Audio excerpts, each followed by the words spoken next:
Hello friends, आप लोगों की सबसे ज़्यादा डिमांड थी इस वीडियो की कि सर लॉ के आंसर्स किस तरीके से लिखने हैं। तो देखिए, लॉ के आंसर्स में कुछ नई चीज़ नहीं होती। एक नॉर्मल तरीके से आपको लॉ के आंसर्स लिखने होते हैं, लेकिन हाँ, कुछ बातों का हमें ध्यान रखना होता है जो मैं आपके साथ डिस्कस करूंगा एक एक करके। सबसे पहली चीज़, जब आप लॉ के आंसर्स लिख रहे हैं तो उस बच्चों के पूछते हैं कि सर क्या सेक्शन नंबर कोट करने ज़रूरी है, उसके बिना नंबर नहीं मिलेंगे। ऐसा कुछ भी नहीं है। रादर देन सेक्शन की जगह आप एक्ट का नाम लिखिए इस तरीके से कि according to the provisions of Indian Contract Act, offer means, acceptance means, मतलब जो भी आपको लिखना है उसके एक्ट का नाम लिखिए रादर देन आप सेक्शन याद करें और उसे गलत करके आए। क्योंकि होगा क्या, अगर आपने सेक्शन नंबर याद कर भी लिया सपोज और वहाँ पे आप गलत लिखा है तो आपने चाहे पूरा आंसर ठीक लिख रखा है, अगर आपका सेक्शन नंबर गलत है आपको 0 नंबर मिलेंगे। ये बात ध्यान रखना। तो गलती से भी सेक्शन नंबर 99.9% कॉन्फिडेंस भी श्योर हो तो भी मत लिखना अनटिल अनलेस वो 100% ना हो। और कोई आप अगर लिख भी आओगे तो उससे आपको कोई स्पेसिफिक एज या बेनिफिट नहीं मिलने वाला, क्योंकि इसकी कोई रिक्वायरमेंट ही नहीं होती है। तो पहली चीज, जब भी आप आंसर्स लिख रहे हैं तो आपको ऐसे लिखना है according to the provisions of जो भी एक्ट है। सेकंड चीज, क्या केस स्टडी याद रखनी होती है। तो देखिए, जब आपने मेरा कोर्स किया तो मैंने आपको जगह जगह बताया कौन सी केस स्टडी के नाम याद रखने और कौन सी नहीं रखने। और अगर नहीं याद आता है वहां पे केस स्टडी का नाम या आपने नहीं याद करे तो बिल्कुल भी जरूरी नहीं है। आप एक सिंपल सी लाइन लिखिए, in the decided case law it was held, और जो भी उसके फैक्ट्स हैं आप वो लिख दीजिए, दैट्स इट।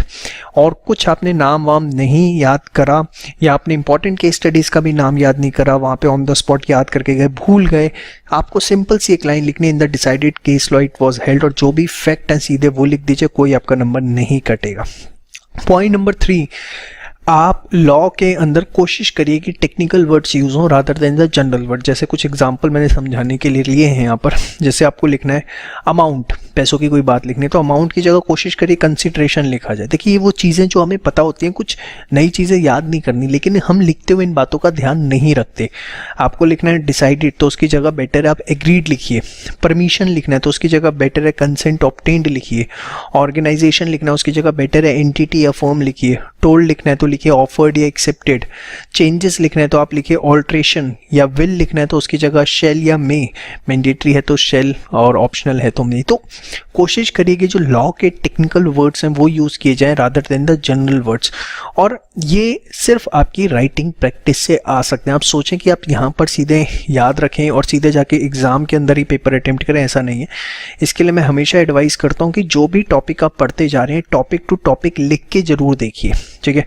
मे अटेम्प्ट के बच्चों पे तो अब इतना टाइम नहीं है कि वो टॉपिक टू टॉपिक लिख के देख पाए, बट एटलीस्ट रैंडम बेसिस पे मैं उनको कहूँगा कि एटलीस्ट 10 टॉपिक तो आप भी अभी लिख के देख सकते हैं, इतना टाइम आपके पास है।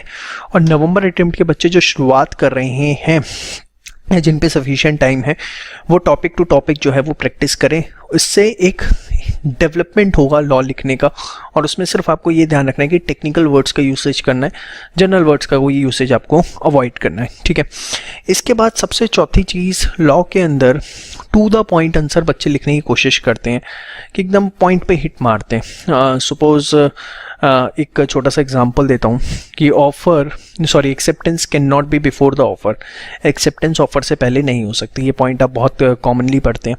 तो सपोज इस पर कोई केस स्टडी आ गई, आप उसका आंसर लिख रहे हैं, कुछ भी आप लिख रहे हैं तो आप सीधे लिख देते हैं according to the provisions of Indian Contract Act acceptance can not be before the offer, therefore इसका आंसर ये या ये होगा, ठीक है। वो गलत नहीं है, लेकिन कोशिश करिए कि डिटेल्ड आंसर लिखा जाए। कि जब आप एक्सेप्टेंस ऑफर की बात ही कर रहे हैं तो एक्सेप्टेंस की डेफिनेशन, ऑफर की डेफिनेशन आप उसके अंदर लिखें कि ऑफर होता क्या है, एक्सेप्टेंस क्या हो। लेकिन ये बात ध्यान रखिएगा, टाइम एबिलिटी को ध्यान रखना है। Let us take an example, आपका 100 मार्क्स का पेपर है, टोटल आपके पास 180 मिनट्स हैं। तो आप एक टारगेट लेके चलिए कि जितने नंबर का क्वेश्चन है उसको 1.5 से मल्टीप्लाई कर दीजिए। Let us take an example, 6 marks का क्वेश्चन है तो आपके पास मैक्सिमम 9 मिनट्स हैं जिसमें आपको उसका आंसर लिखना है, ठीक है। और कोशिश करना है डिटेल्ड आंसर, ये नहीं कि एकदम टू द पॉइंट ही हिट मारे, ठीक है। उसके अंदर जो भी लॉ से रिलेटेड डेफिनेशंस या प्रोविजंस ऊपर नीचे यूज हो सकते हैं, दिल खोल के लिखने की कोशिश करिए। मेरा कहने का मकसद ये है, लेकिन टाइम अवेलेबिलिटी को ध्यान में रखते हुए। इतना भी मत दिल खोल देना कि पता लगे सिर्फ 100 की जगह आपका 50 का ही पेपर हुआ। थोड़ा सा एकदम टू द पॉइंट की जगह, जैसे मैंने अभी बताया ना, acceptance can not be before the offer, तो आप इसमें एक्सेप्टेंस ऑफर की डेफिनेशन लिख देंगे अगर, तो इसमें कोई आपका टाइम वेस्ट नहीं होने वाला। लेकिन ये टाइम एबिलिटी इसमें आपको ध्यान रखनी है। प्लीज़ मेरी इस बात को किसी भी तरीके से नेगेटिव सेंस में मत समझिए कि डिटेल्ड आंसर नहीं लिखेंगे तो मार्क्स नहीं मिलेंगे या लाइक दैट, ऐसा कुछ नहीं। मैं कह रहा हूँ कि सिर्फ कोशिश करिए प्रोविजंस जब आप लिखते हैं एकदम स्पेसिफिक ना लिखें, थोड़ा सा उसे प्लस माइनस उसके अंदर जो चीज़ें यूज़ हो रही हैं बैकग्राउंड जो है वो थोड़ा सा उसे यूज़ करें, बट टाइम एबिलिटी पूरी उसमें आपको ध्यान रखनी है। और कैसे वो मैंने आपको बताया। फिर बात आती है कि सर केस स्टडीज़ का जब हम आंसर लिख रहे हैं तो किस तरीके से लिखें। देखिए केस स्टडीज़ के जब आप आंसर लिख रहे हैं तो 5 पॉइंट्स उसमें ध्यान रखिए। सबसे पहली चीज़, क्या जो भी एक्ट है उसका आपने उसमें जो रेलिवेंट प्रोविज़न है वो मेंशन किया है। पॉइंट नंबर 2, अगर उसमें कोई केस स्टडी यूज़ हो रही है तो वो आपने मेंशन करी है। पॉइंट नंबर 3, जो भी आपके पास क्वेश्चन में फैक्ट गिवन है वो एज इट इज़ आपने आंसर्स में लिखे हैं या नहीं। बच्चे सोचते हैं कि वो नहीं लिखने होते, बट जो क्वेश्चन में फैक्ट्स हैं एज इट इज़ वो 3-4 लाइनें जो भी होती हैं वो आपको एज इट इज़ जरूर लिखनी है। पॉइंट नंबर 4, जो भी आपके उसमें फैक्ट गिवन है और जो आपने प्रोविज़न लिया दोनों के बीच में क्या लिंकेज है जिसके बेसिस पे आप कंक्लूजन ड्रॉ करेंगे वो जरूर मेंशन कीजिए। मर्ज लॉ विद फैक्ट्स और फाइनल आपको कंक्लूड जरूर करना है। तो कोशिश करिए कि 5 एस्पेक्ट्स जो हैं आपके आंसर्स के अंदर दिखें। Provision, case study, facts, merger of provision with the facts and the final is conclusion. तो जनरली होता क्या है, अगर आप सबके लिए एक एक छोटा छोटा पैराग्राफ भी बनाते हैं तो मिनिमम 4 पैराग्राफ्स तो बनेंगे ही, 1 2 3 4, और अगर केस स्टडी भी उससे रिलेटेड तो 5 पैराग्राफ्स आपके बन जाएंगे। ठीक है, तो इस तरीके से हमें एक केस स्टडी का आंसर प्रेजेंट करना होता है। और बाकी घबराइए किसी तरीके से नहीं कि लॉ के अंदर कुछ बहुत टेक्निकल चीज़ें लिखनी है। आप बस ये मेरी छोटी सी बातें जो हैं ये आप ध्यान रखिए, इससे ज़्यादा लॉ में कुछ भी अलग नहीं है। अल्टीमेटली एक नॉर्मल सा पेपर है। हाँ, कुछ बातें ध्यान रखनी है जो मैंने आपको बता दी, आप इतना ध्यान रखेंगे that will be more than sufficient. जय श्री श्याम। लॉ में बार बार कहता हूँ सब कुछ छोड़ दो जिसको लॉ में डर लगता है। इस समय सेल्स और goods and partnership LLP in 3 acts पे फोकस कर डालो। 30 नंबर के एग्जाम में आने हैं, बार बार कह रहा हूँ। इससे ज्यादा आपको क्या बोलूं स्पष्टता के साथ। और बीसीआर का वो बहुत अच्छे से ध्यान दो। देखो बीसीआर को आप समझते हो कि सिंपल इंग्लिश है, हो जाएगा, ऐसा नहीं है, उसको ध्यान देना है। जिन बच्चों ने मेरा कोर्स ले रखा है उसके लिए बताता हूँ कि सिर्फ परफेक्ट प्रैक्टिस बुक कर लो सेल्स और गुड्स एंड पार्टनरशिप एलएलपी की, और साथ में जो है आप बीसीआर के जो हमने चैप्टर वाइज असाइनमेंट दिए हुए वो बहुत अच्छे से कर लो। और नहीं भी ले रखी तो सेल्स और गुड्स एंड पार्टनरशिप एलएलपी जहां से कर रहे हो अच्छे से कर लो, और बीसीआर का आईसी मॉड्यूल अच्छे से कर लो, हो जाएगा। Own language versus ICI language पे बच्चों को हमेशा डाउट रहता है, तो मैं यहाँ पे बार बार बताना चाहूँगा जो डेफिनेशंस होती हैं, जो कीवर्ड्स होते हैं, वो सिर्फ आप लॉ की लैंग्वेज में लिखिए। बाकी आप एक्सप्लेनेशन अपने वर्ड्स में भी देना चाहते हैं तो किसी भी प्रकार की कोई दिक्कत नहीं है। इस पर भी मेरा एक बहुत अच्छा वीडियो है यूट्यूब इसी चैनल के ऊपर कि ICI language versus own language, उसको आप देखिएगा।